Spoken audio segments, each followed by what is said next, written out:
Hello everyone, it's Rohan here, and today I'm going to be showing you how to implement physics into your game. So first what you're going to need to do is create a new project.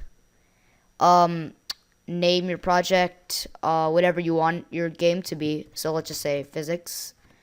Make the default device iPhone 4. I don't want to make it iPhone 5 because it's just that iPhone 4, I've been working with creating backgrounds and all of that, and it's like, okay, so I'll put it this way. So you can't, if a game is optimized for iPhone 5, it cannot work on iPhone 4, but if it's optimized for iPhone 4, it'll still work on iPhone 5. So if I were to publish this to the App Store, it would work on iPhone 4 and iPhone 5. Okay, after this, choose what group you want to put it in. So I'll put it in my projects, base folder. You're going to have to create a folder somewhere on your all your files. And then you click OK. I don't need to do this step because I've already created my project previously, right before this video, and put it right here. So I'll exit that out and show you this. You should see main.lua, config.lua, and build.settings when you open this. You shouldn't see these two images because you'll see these after you drag these two images into the folder into your base folder that you put that you chose for your location. See, remember when you chose your base folder, you browsed, made a folder, yeah. And then what you're going to do is go to the link in the description, download the two images.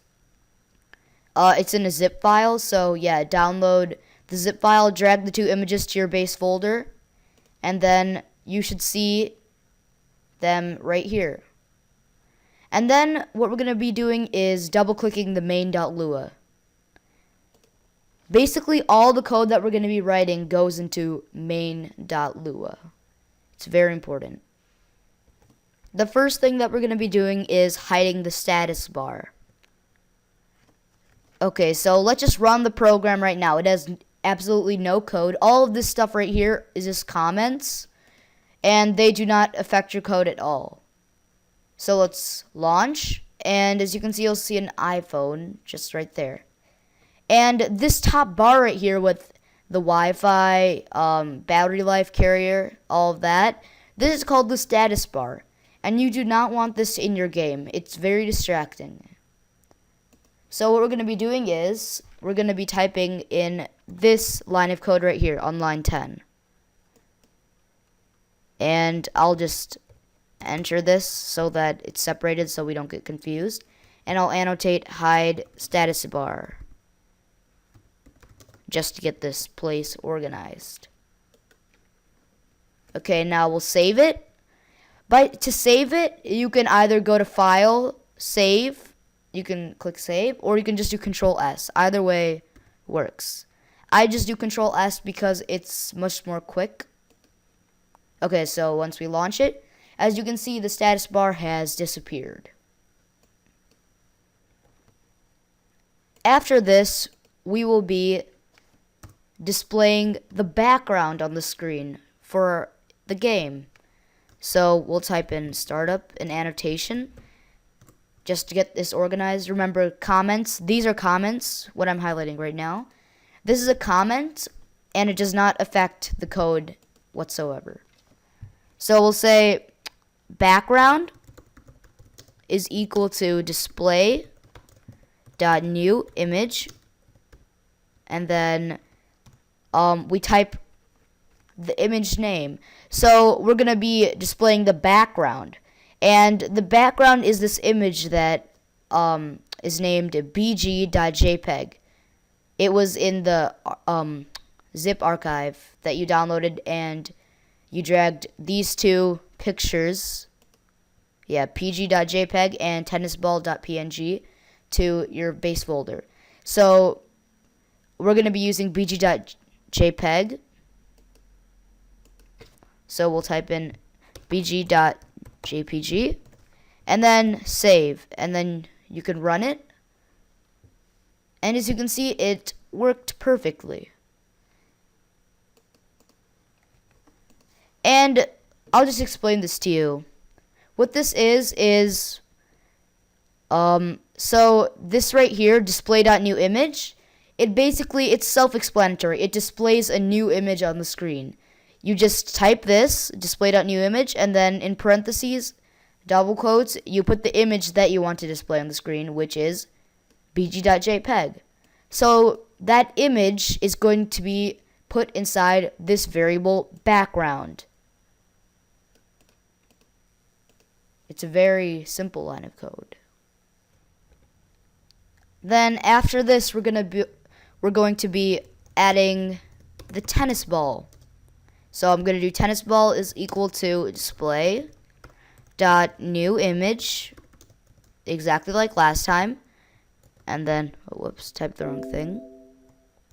And then tennis ball dot png. As you can see, tennis ball dot png is right there. And you can even see the preview of the image down here. So let's just save this and run. And as you can see, the tennis ball appeared right on the screen. If you're gonna make another game that's a physics game, you should make sure that all of the objects that you're gonna be applying physics to are transparent, because that is very important. Because if this tennis ball has a transparent background right now, but if it didn't, you would see a big white square around the tennis ball, and obviously that is not a good thing. Now what we're going to be doing is booting up the physics engine. So just make an annotation, and then after that we're going to type in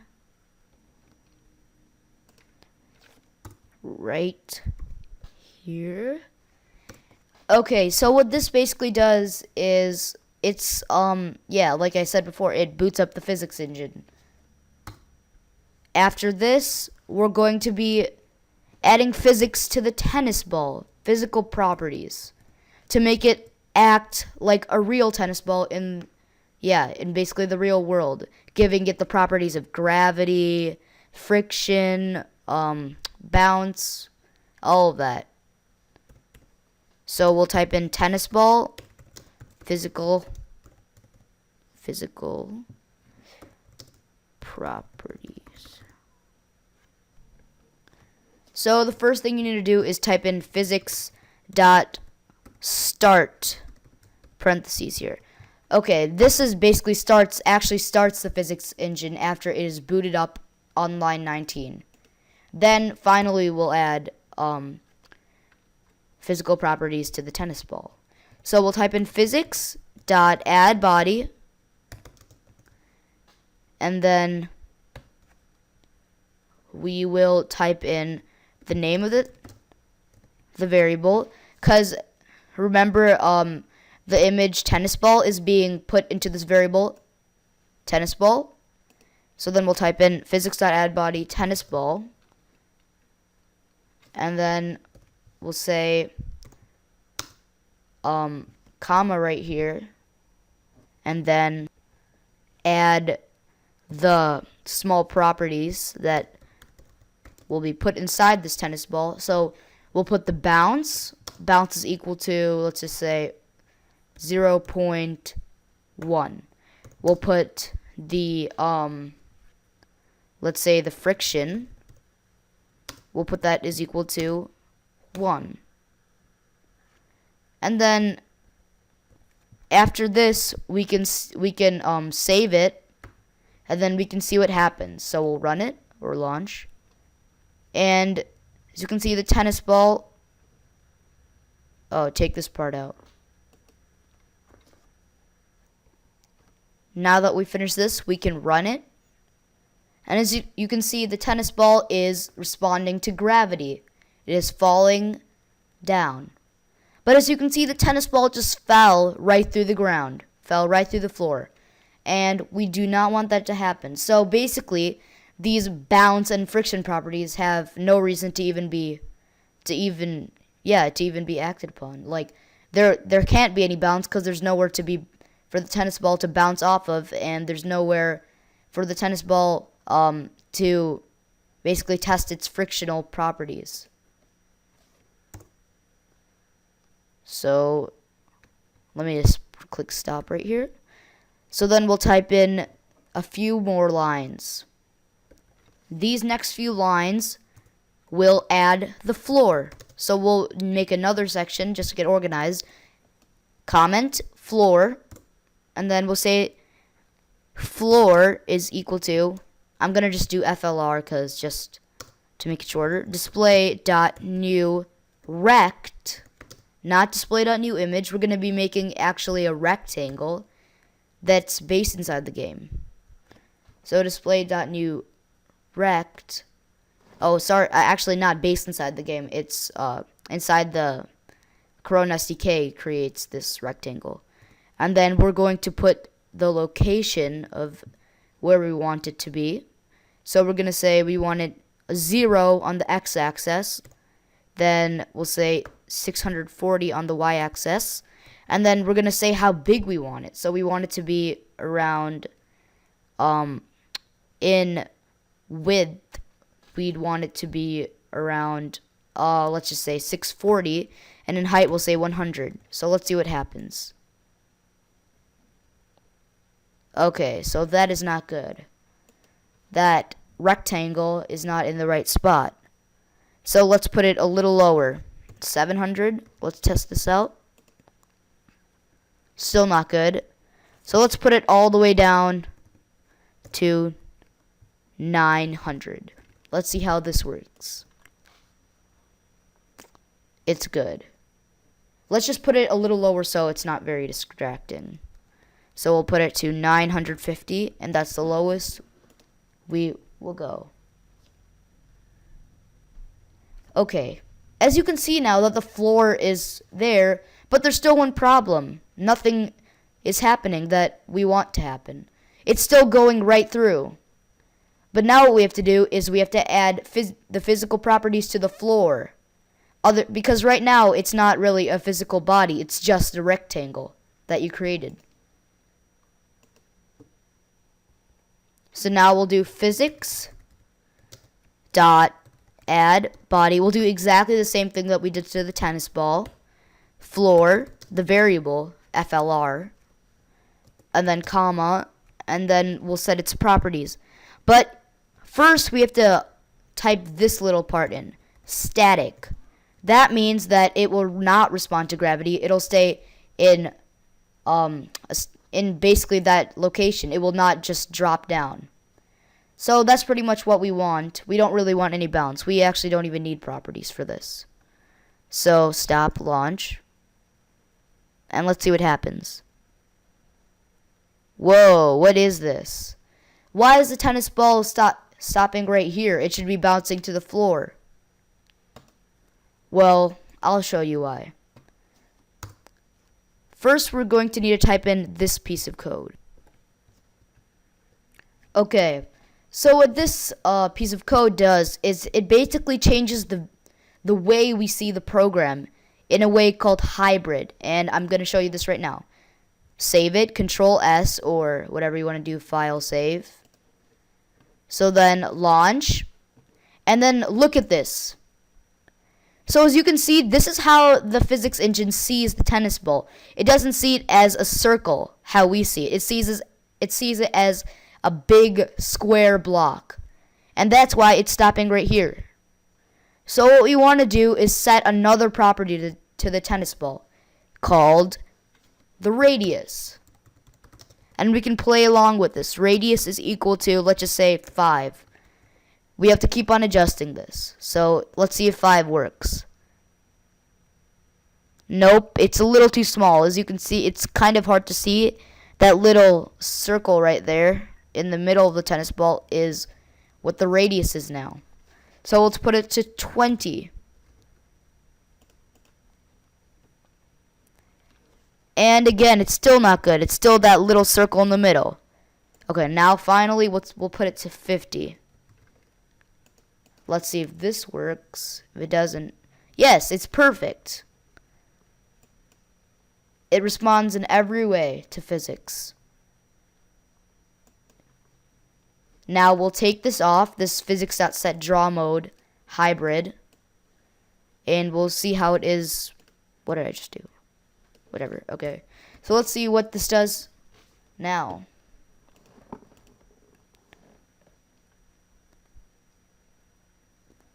Looks pretty good. And we could even change the gravity. We can say physics.setGravity. And then we'll just say maybe around 10. Let's see. 10. See, it's a little less than what we had. So we'll say set gravity to 20. Let's see what happens now. It should be getting pulled a lot quicker. So you can see. Now finally, let's see 100.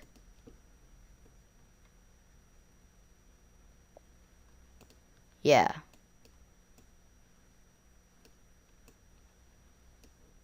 This is really acting weird.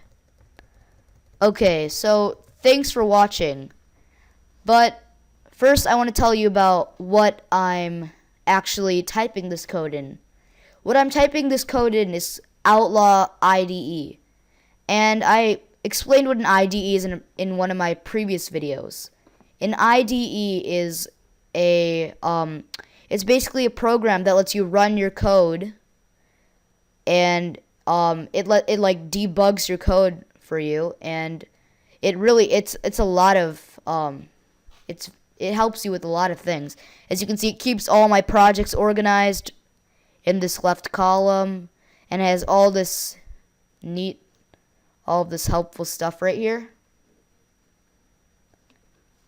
Yeah, and basically what I'm using to which I'm running my code in, the program isn't actually run in Outlaw. It's actually run in a different program called Corona SDK.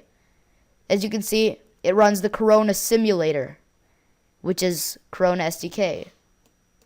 And the Corona SDK is basically a software development kit that lets you build iPhone apps. That's why I just made an iPhone app right now. Yeah. And it's very good because the physics engine is very good in Corona SDK. It's a very good physics engine. Okay, so thanks for watching.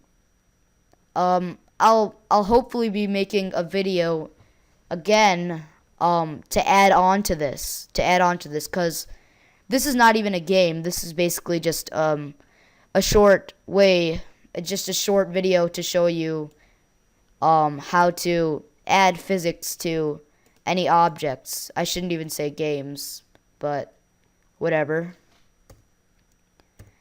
Yeah, so I'll make some add-on videos, and please subscribe. Thanks for watching.